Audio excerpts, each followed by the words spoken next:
Servus, Glück auf und herzlich willkommen zu einer weiteren Ausgabe des FC Bayern Taktikfuchs. Leute, ich gebe euch meine Einschätzung zum Spiel bei Eintracht Frankfurt am 6. Bundesligaspieltag und zeige euch, wie ich aufstellen würde. Und in diesem Sinne, herzlich willkommen. Bevor wir reingehen, wie immer der Hinweis: hypen, liken, kommentieren, abonnieren. Damit unterstützt ihr einfach das, was ich hier so tue. Von daher vielen lieben Dank dafür. Ja, auswärts in Frankfurt waren ja so die letzten Spiele immer ein bisschen wild unterwegs. Ich denke, auch dieses Spiel wird ein bisschen wilder werden. Mein Tipp, kann ich schon mal von vorneweg sagen, ist 2:4 für uns. Frankfurt gerade einzuschätzen, ist super schwierig. Ja, die haben jetzt nach 5 Bundesligaspieltagen 17:13 Tore. Also, wenn ich mir das so angucke, sollte das Ding eigentlich eine klare Kiste sein, weil unsere Offensive gerade extrem gut ist. Und wenn ich dann so die Defensive bei Frankfurt sehe, auf dem Papier natürlich nur, ja, sollte das ein No-Brainer sein. Die Frage ist, wie unsere Defensive gegen so eine starke Offensive agiert. Ja, das ist so der Punkt, auf den ich mich freue. Weil ich denke, also ich kann mir nicht vorstellen, wie es auch auf PK gesagt wurde, dass das Ding irgendwie 0-0 ausgeht. Von daher denke ich, erleben wir ein gutes Spiel, ein interessantes Spiel. Und wahrscheinlich sehen wir das ein oder andere Tor. Ja? Bei Frankfurt ist es ja gerade irgendwie hui oder pfui. Ja? 6:0 geführt, 6:4 gespielt, 5:1 gewonnen, jetzt 5:1 verloren gegen Atletico auswärts. Ich bin gespannt. Ja, Frankfurt heimstark ja, und gegen uns natürlich auch extra motiviert. Wird eine interessante Kiste werden und ich freue mich aufs Spiel. Ja, morgen 18:30 habe ich Bock. Ich bin gespannt, wird für unsere Defensive, denke ich, auf jeden Fall ein Test werden. Und wenn man sich so die Zahlen anguckt, wahrscheinlich der härteste Test bisher. Ja, weil auswärts, Frankfurt wird die kaum sich hinten reinstellen oder sowas. Die werden schon versuchen, selber was auf die Beine zu stellen. Und von daher denke ich, wird für unsere Defensive, also damit meine ich jetzt nicht nur die Defensive, sondern die Mannschaft als Defensive, ja, wird wahrscheinlich der interessanteste Vergleich werden. Ja. Gut, damit gehen wir mal rein. Aufstellung, ja. Vieles ist ja No-Brainer. Manuel Neuer im Tor, ja, ist nicht gesperrt, darf also im Tor stehen. Urbich ist noch verletzt, Ulle ist die 2. Vorne ist natürlich die Frage, ja. Ich denke und ich würde auch, wir können es auch gerne so rum aufstellen, den Schwung von Jackson mitnehmen in Frankfurt. Ja. Ich würde den Serge erstmal draußen lassen. Ich mache ihn aber gerne als Alternative hier hin. Ich bin gespannt, wie Kompany agiert, ob er einen Jackson draußen lässt erstmal. Aber ich denke, nach der guten Vorstellung sollte man den Schwung eher mitnehmen. Ansonsten an Diaz, der in bestechender Form gerade ist, und an Ulisse, ja, sorry, es ist ein Spiel gegen eine sehr, sehr gute Mannschaft. Da kannst du jetzt auch nicht anfangen, da Lennart Kahl oder sonst wen reinzubringen. Ja. Also da heißt volle Power und let's go. Ja. Natürlich, wenn irgendwer angeschlagen ist, haben wir natürlich die Alternativen. Ich kann hier auch mal. Oder? Ist da drin? Der Mike. Nehme ich ihn auch noch mit rein. Na, das sind unsere Alternativen. Ich kann natürlich hier auch gerne noch Guerrero, der es überraschend gut gemacht hat, auf die 10er-Position noch als Alternative mit reinnehmen. Ja, wie gesagt, der einzige Faktor hier vorne ist Gnabry oder nicht Gnabry. Für mich Jackson rein. Hätte aber natürlich jetzt auch keine Kopfschmerzen, so wenn man Serge bisher sieht, einen Serge zu bringen. Aber Serge auf Außen zu bringen, ich denke, das hat das Spiel gezeigt in der Champions League, macht gerade wenig Sinn. Ja, also das war absolut null überzeugend. Wenn, dann müsstest du ihn in der Mitte bringen. Ist die Frage, willst du mehr Harry Kane in der Spitze sehen oder willst du Harry Kane mehr auf der 10er-Posi sehen? Danach kannst du dir überlegen, ob du eher den Serge reinstellst oder einen Jackson. Ne? Aber ich denke, wir werden eher vielleicht auch mal ein bisschen hinten reingedrückt werden von Frankfurt. Und ich denke, da macht ein Jackson mit seinem Speed mehr Sinn wie ein Gnabry. So mein Gedanke. Gut, Innenverteidigung stellt sich von alleine auf. Opa und Tar, da Minje nicht mittrainiert hat, ein bisschen angeschlagen ist, wird wahrscheinlich mit dabei sein, ist im Abschlusstraining, wird er wahrscheinlich dabei sein, werden wir sehen.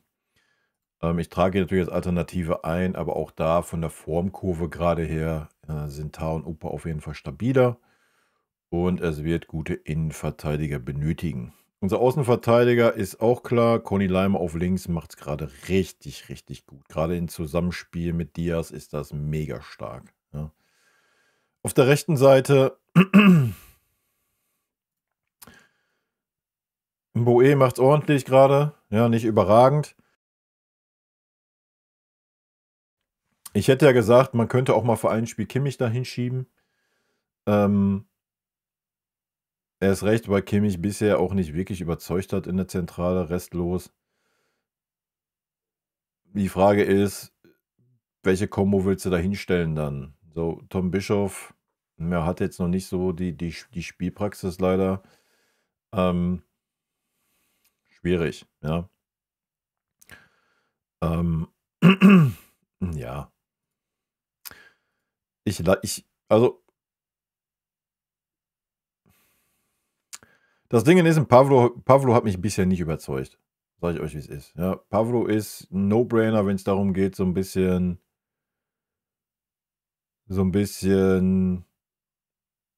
Sicherheitsfußball zu haben, aber selbst wenn er dann auch ein bisschen unter Druck gerät, dann hat er auch jetzt in der letzten Zeit den einen oder anderen Fehlpass gespielt.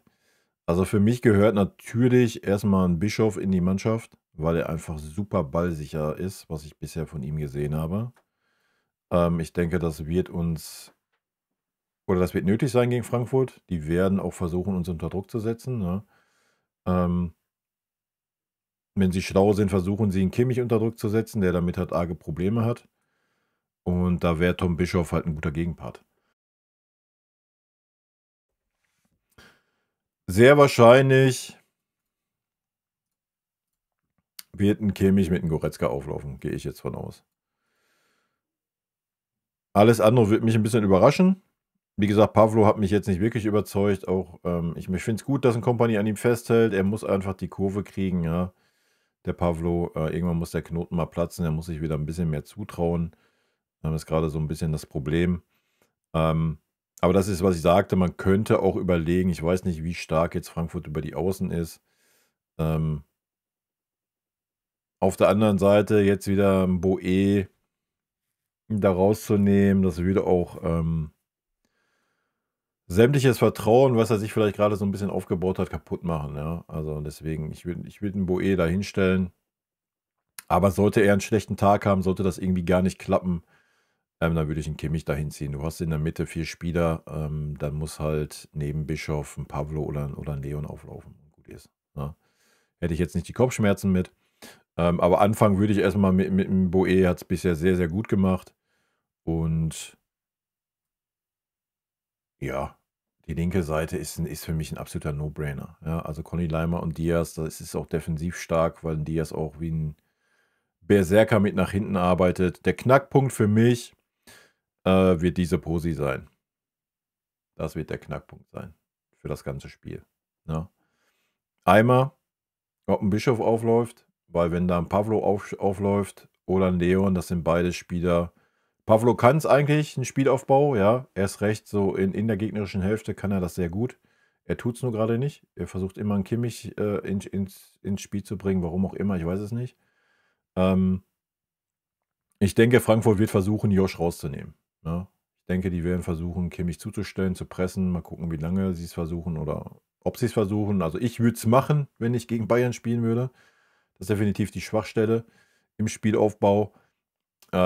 Und wenn du dann Leon daneben hast, ja, Leon kann ja vieles, Konter, Umschaltspiel ist alles seins, ja, aber er ist mit Sicherheit kein Spieler, der das Spiel gestalten kann oder leiten kann von dieser Position aus, ja. Von daher ist für mich ein Bischof eigentlich unabdingbar in diesem Spiel, ja. Weil beide werden sie nicht rausnehmen können. Und beide haben einen sehr, sehr guten Spielaufbau, ja. Wie gesagt, nochmal, Pavlo könnte das auch, hat er in der Vergangenheit gezeigt, aber die Saison hat das noch nicht einmal gezeigt. Ja, von daher würde ich einen Bischof davor ziehen und ja, so würde ich starten, ja. Du hast mit dem Guerrero noch 'ne gute Alternative draußen, wenn er die Leistung mal stabilisieren kann und das mal über längeren Zeitraum bringen kann. Das heißt, du kannst noch mal mit Gnabry und Guerrero richtig gut nachlegen in der Offensive, wenn da einer einen schlechten Tag haben sollte, ja. Und in der Zentrale haben wir gerade schon geklärt. Ich würde auch einen Leon draußen lassen, einfach um ihn als frischen Mann noch zu haben, eventuell für die Innenverteidigung. Ja, es kann immer sein, dass einer der beiden eine frühe gelbe Karte kriegt und dann kurz vor Gelb-Rot steht, du ihn tauschen musst, dass Kim nicht bei 100% ist, dann ist Leon noch mal so die Alternative, wann Stanny verletzt ist. Ist ein bisschen dumm für Leon, dass man dann aus diesem Grund sagt: „Jo, ich bringe dich jetzt nicht in der Startelf.“ Aber es hat ja nicht nur den Grund. Wie gesagt, für mich ist Bischof einfach der ballsicherere Spieler von den dreien, von Bischof, Goretzka, Pavlovic in der Zentrale. Und für mich auch der Spieler, der den stärksten Spielaufbau hat aus dieser Position, ne, neben Kimmich. Und deswegen würde ich mir Bischof Kimmich in der Zentrale wünschen. Nochmal, es wird viel auf Kimmich ankommen, ob er seine defensive Rolle ein bisschen auch so interpretiert, wie es sein muss. Ich bin sehr gespannt. Es wird ein interessantes Spiel, denke ich. Auf hohem Niveau mit vielen Torszenen wahrscheinlich. Ja, oft ist es so, man erwartet irgendwie ein Torfestival und dann passiert nichts. Kann ich mir bei unserer Form und auch bei den Ergebnissen, die ich bisher von Frankfurt gesehen habe, nicht vorstellen. Und in diesem Sinne, Leute, rot-weiße Grüße gehen raus. Ich wünsche uns ein super duper Spiel morgen Abend und ein schönes Wochenende. Haut rein, bis dann. Tschüssi. Vielen lieben Dank für euren Support hier auf dem Kanal. Und in diesem Sinne, gute Freunde kann niemand trennen.